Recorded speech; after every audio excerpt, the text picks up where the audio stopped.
1岁宝宝咳嗽有痰怎么办？好的最快方法，如闻医生特邀专家殷丽萍，西电集团医院儿科副主任医师。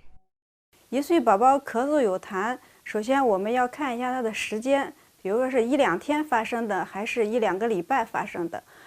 而且要看一看它是一个非感染性的还是感染性的。这个时候呢，如果说是非感染性的，只发生1-2天，那么我们是建议给他喝点白开水，也可能过2天就好了。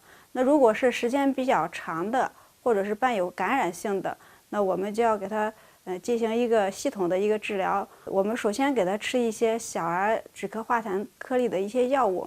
如果说这个孩子合并一个细菌感染，而且比较严重的话，我们可能要给他用一些抗生素治疗。抗生素一般在选择上嘛，因为孩子比较小，他的选择是有限制的。我们一般选择的是头孢菌素类的。如果说这个孩子对于头孢类的药物过敏，我们可能就给他要选择大黄类之类的抗生素，比如说我们的红霉素